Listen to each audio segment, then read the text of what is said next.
Glorious weather, big grid, huge crowd at Brands Hatch. We are ready to go racing. It's Porsche versus Ferrari, two great sports car brands at the front of the grid.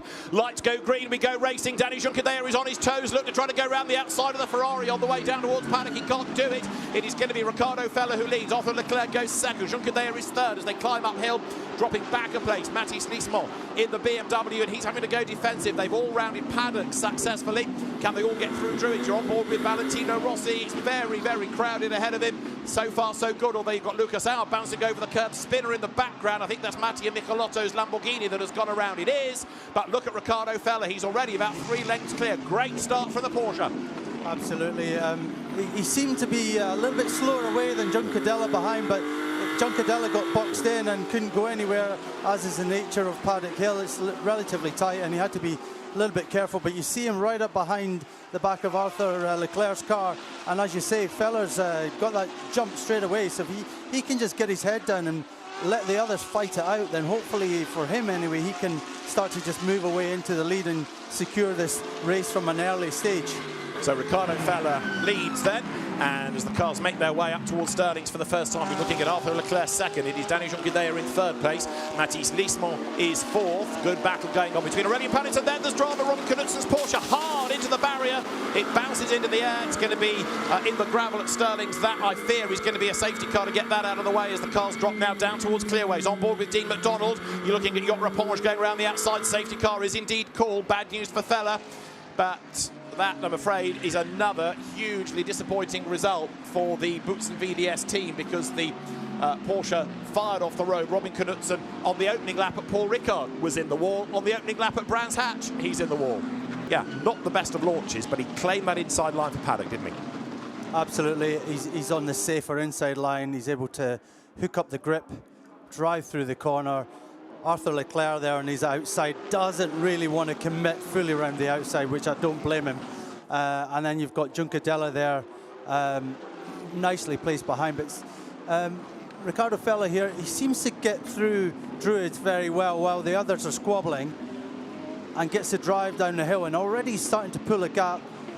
We've got one of the cars going off near the back, but to be frank, I think to have made it through the 2 main corners at the start of the race and only have 1 car off is pretty well done by everyone. Simon Birch's Porsche was the one that got all sideways and crossed up. Have another look from the hydro. We might be able to follow that Porsche in a moment, but you've got Ricardo Feller in the lead. Have a look sort of mid-pack. You'll see a red and white Porsche that gets a bit crowded to the inside and gets all crossed up. Here it comes on the inside, slides across the traffic. There it is, just coming under the trees, and Simon Birch managed to save it. Didn't collect anybody, but it was a save from most, and then it was Mattia Michelotto at the back that went around. So that delayed him. He's back into the hunt though now because he catches up. This is looking from Maurice Schuring's Porsche. Look at Danny Juncker. He was on his toes at the start, wasn't he? Absolutely. It probably made the best start of everyone, but he just had nowhere to go. And Schuring likewise thinking, you know, is there an inch I can take on the outside without running too wide? He's got traffic on the inside of him and loses out, because that's Mathis Nismo's BMW coming back at him. Ricardo Feller by this point has gained 2 or 3 lengths. Now later around the lap, have a look, let's try and work out what happens to Robin Knudsen, who comes into view there, and he gets tagged by Simon Birch. I don't know, it kind of looked like Birch was going for a hole that was always going to close, and he was carrying a bit too much speed. Get another view here. He switches sides, doesn't he, and just clips the back of him. Yeah. We are good to go racing again here at Brands Hatch. Nice restart by Ricardo Feller. He goes midway around Clark Curve, and he's going to vault clear again by a good half a second or so of the Ferrari on the run up towards Paddock Hill Bend. It's Feller who leads. It is Leclerc second. It's Juncker third. It's Porsche, Ferrari, Mercedes, AMG, BMW fourth. Leading silver, Mathis Nismo. The cars make the run round Paddock up towards Druids for the 6th time of asking. And Ricardo Feller it is who leads the way. He was half a second to the good, and there's more fun and games up at Druids then. Look, you can see there Porsche on the attack as they drop now down towards Graham Hill Bend. That, number 9, is Alexei Nesov, and he's trying to get back past Charles Weers. Indeed so. We saw Mattia Michelotto spin on the opening lap at Druids. He was touched, we understand, by Luca Engschler. He's been given a 10-second hold on his pit stop for causing the collision. This is Lucas Auer's view then as he comes up towards the line. Alexei Nesov on the attack then to try to go around the outside as they get up towards Paddock. Porsche late on the brakes. Trying to find a gap on the inside. No way through. Nessov looks to switch sides. Ahead of him is Dylan Pereira, who has now fallen back behind Charles Wirtz. Look in the BMW up into 9th place. Pereira dropping back from the Gold Cup leading Ferrari of Tommaso Mosca as well. And a little bit stuck now. He wants to get past Nessov. Nessov needs to get past that Audi. Look at this for the lead. That Ferrari is getting closer and closer. It was a second, then it was 7/10. Now it's half a second. 1 hour race, a mandatory stop, that window of 10 minutes to encompass all cars. But as far as the race lead is concerned, it is being whittled away for no immediately obvious reason. That Ferrari is now the quicker car.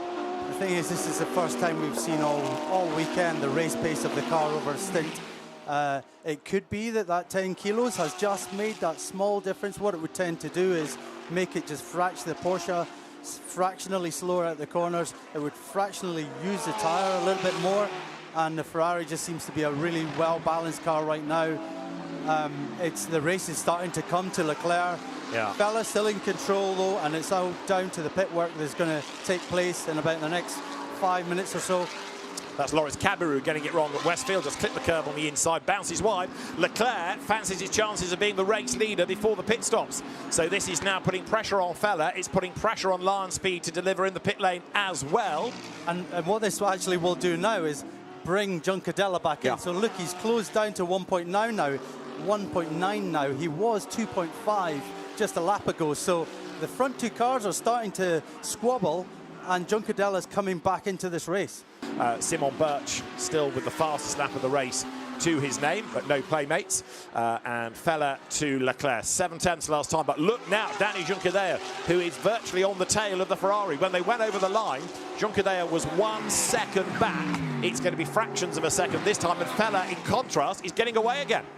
Yeah, this is a crazy race, how it ebbs and flows. And you think, did Fella control it there for a second? Did he push again? You know, it's not out of the realms of possibilities. Pit window open now. And he comes in. So Fella dives in, and that could be really clever because he just gambled on it at the last moment to dive in. The others have carried on for another lap.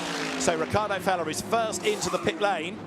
As I say, they've split the windows for the different categories to give the teams a bit of space to work. But look how busy it is as they come pouring down the pit lane. This now means Leclerc leads the way.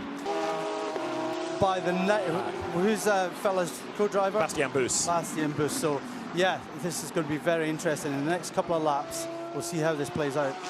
So there is Bastien Bus, who comes up towards the line, but the Ferrari is going to come out ahead. So there you've got Thomas Neubauer, who's jumped ahead of the Porsche on the pit stops. A great stop by AF Corsa. And so down the pit lane now, back into the race goes the number 51 Ferrari. And so does Bastien Bus's tyres afford him a chance to close in on that Ferrari and potentially have a go, or is that just going to stay as it is? Well, I think what benefited Leclerc was a really good in-lap, because the pit stop time was only about a 10th slower than the Porsche, but he's come out ahead. So it was a good in-lap. We've got one Ferrari being roughed up at Graham Hill Bend. This is now Danny Juncadella in. So you've got Neubauer ahead of Bus after the pit stops. We need to see where Lullam is when he rejoins, and that is Mauro Engel getting past Alex Arca. Elbows out, Mauro Engel on a mission. Right, Chris Lullam, pressure on, and it's also going to be on the Verstappen Racing Mercedes AMG crew now to cycle this car through as quick as possible. No errors permitted. There is Chris Lullam, who is Ferrari. Yeah, he's going to get out just ahead, and he leads into paddock. So Lullam leads third to first on the pit stops, and first to third is the Lion Speed Porsche. It's all unravelled for the Porsche crew. So Lullam leads, second is Neubauer, third is Bus, and fourth, look, is Dorian Boccolacci, who makes a big dive up the inside, and Bus gives him the room. There was barely any fight there. Bus tries to come back at him out of the corner, but that Lion Speed Porsche does look to be struggling. Yep. Interesting, because Fella seemed to, we got another car off, so potential for a safety car here. Yeah, that was Alex Arca. 99 car. Yeah, Alex Arca's just taken it over from Dylan Pereira. That looks like it's off at Sterling's. So Lullam leads, Neubauer is second. In third place, it was Bus from Boccolacci, but third place switching up at Druids. We are still green while the pit window is open like this. I suspect that once all the stops have been made from the silvers, we might have the race neutralised to get that Audi out of the way. As there, diving up the inside goes Max Hesse in for Valentino Rossi to get ahead of Bastien Bus. That Porsche is just disappearing, isn't it? It's got nothing to offer by way of the fight. It looks like it's got a problem. It's very interesting for me that you know, Fella was in control of the race. He dropped a bit of pace, and he pushed on again towards his pit entry time. But you see the 99 car in the wall there.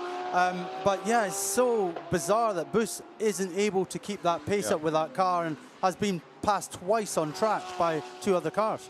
And there's Jordan Pepper feinting to the inside. Even if there's not a gap, it tries to unsettle Cairoli. Cairoli looking to get past Bastien Bus. Cairoli knows all about Porsches, having raced them for many, many seasons. Jordan Pepper, though, goes to the outside line. This is brave stuff. Cairoli's got a bit boxed in, hasn't he, behind the Porsche. Here comes Jordan Pepper. Round the outside, he's cleared the Ferrari. He might get round the outside of the Porsche as well. He goes wide at Westfield. Fantastic! Is that the bravest move of the day? That's tremendous, yeah. He just had the speed down the straight. The 2 cars in front of him were kind of tripped over each other. Bastien Bus missed his apex. Cairoli was lining him up, but he had the BMW already beside him, so he was, as you say, he was boxed in there and he couldn't do anything about it. And then Pepper just drives round the outside, takes all the speed, takes a risk, and fantastic move there. We go green then, so the full course yellow is over. We're back in business, and Lullen does get a good restart. And actually, for all his zealotry, Neubauer not able to go with him. So Lullen comes out of Surtees, what, about 2 lengths clear? Yeah, low down grunt from that Merc just takes it away from the Ferrari. Again, different engines, different cars. Everything's just that slightly bit different. Real squabble through Druid's corner there with Aston Martin making some progress.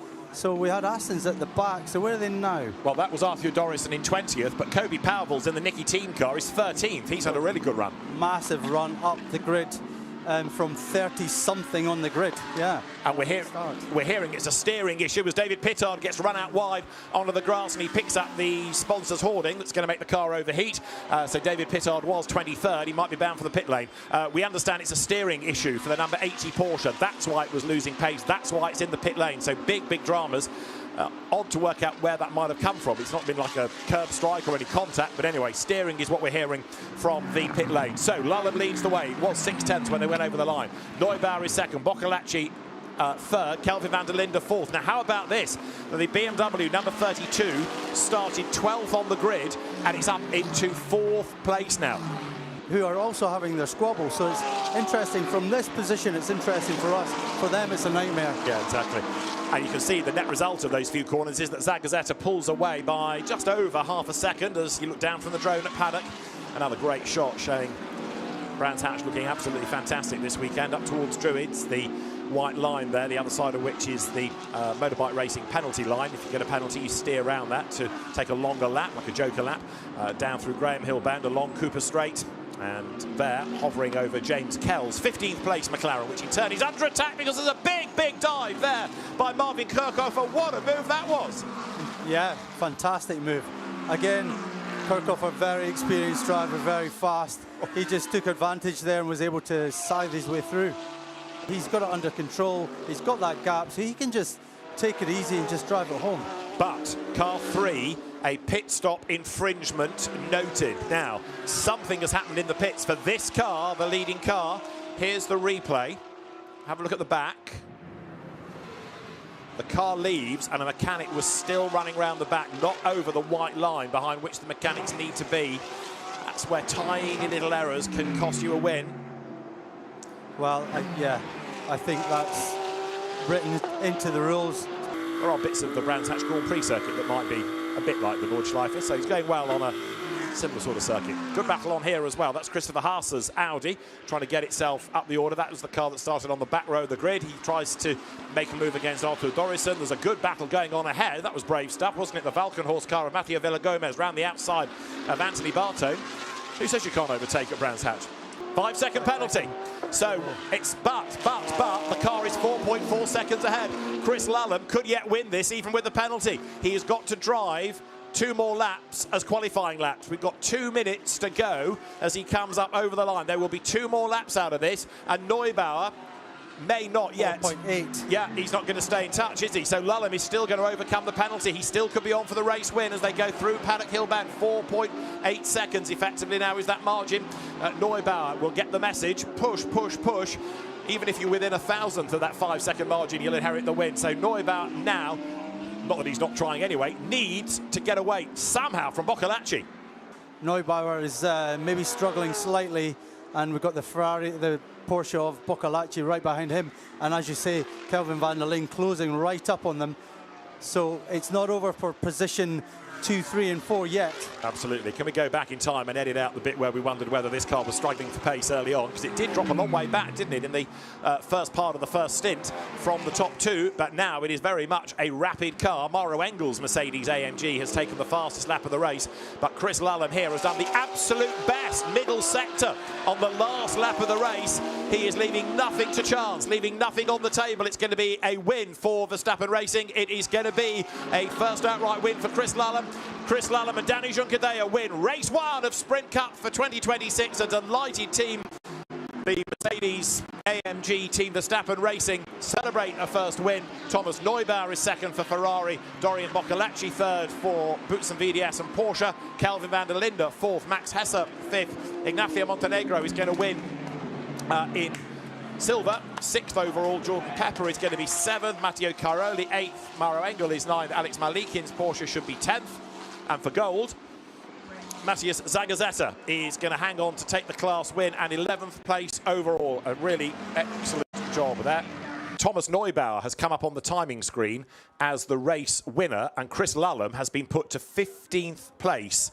And the reason is a drive-through penalty for a yellow flag infringement. There's a whole host of cars, but a drive-through penalty subsequently is, what, best part of 30 seconds of a time penalty added on. So Neubauer and Leclerc take the win after all. Wow. From first over the line to 13th for Danny Juncadella and Chris Lulham. It's a win for Arthur Leclerc and Thomas Neubauer. Maurice Scheuring and Dorian Boccolacci second, and Charles Witz and Kelvin van der Linde from 12th on the grid on the podium. Amaury Cordial and Jordan Pepper out of nowhere come fourth from Constance Lapalainen and Matteo Cairoli. And Lucas Auer and Mauro Engel in the end up to sixth. A silver win inherited for Alexei Nesov and Alex Malikin, and gold honours to Tommaso Mosca and Matthias Zagazzetta. Lots of penalties costing people places, and in the case of Danny Juncadella and Chris Lulham, costing them the win.